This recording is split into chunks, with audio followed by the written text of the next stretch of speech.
কিভাবে আমরা যে নারীরা আমার শাসকের রক্তচক্ষু উপেক্ষা করে হল থেকে রাতের গেট একদম ভেঙে দিয়ে আমরা বের হয়ে আসছি, সেই নারীরা এখন আমরা আমাদের কাজের জন্য, আমাদের ক্লাসের জন্য আমরা প্রত্যেকটা জায়গায় কোনো না কোনো ভাবে যৌন নিপীড়নের শিকার হচ্ছি।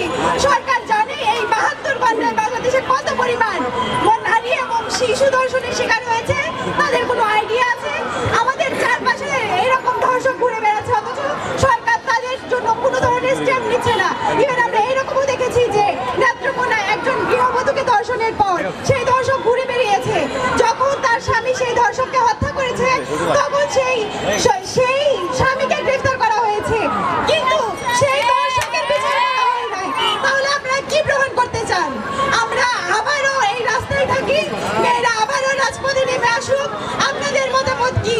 অন্তর্বর্তীকালীন সরকারের কাছে আমার আকুল আবেদন থাকবে এবং সকল মেয়ে এবং নারীদের পক্ষ থেকে আকুল আবেদন থাকবে, আপনারা একটা স্পেশাল অ্যাক্ট তৈরি করুন ধর্ষণের বিরুদ্ধে, ধর্ষকের বিরুদ্ধে, যেন আমরা মেয়েরা, আমরা নারীরা, আমরা আমাদের কাজে, আমরা আমাদের সম্পূর্ণ নিরাপত্তা নিয়ে আমরা বের হতে পারি। আমাকে বাড়ি থেকে কেন বলা হয় যে তুমি সন্ধ্যার পরে বের হবা না?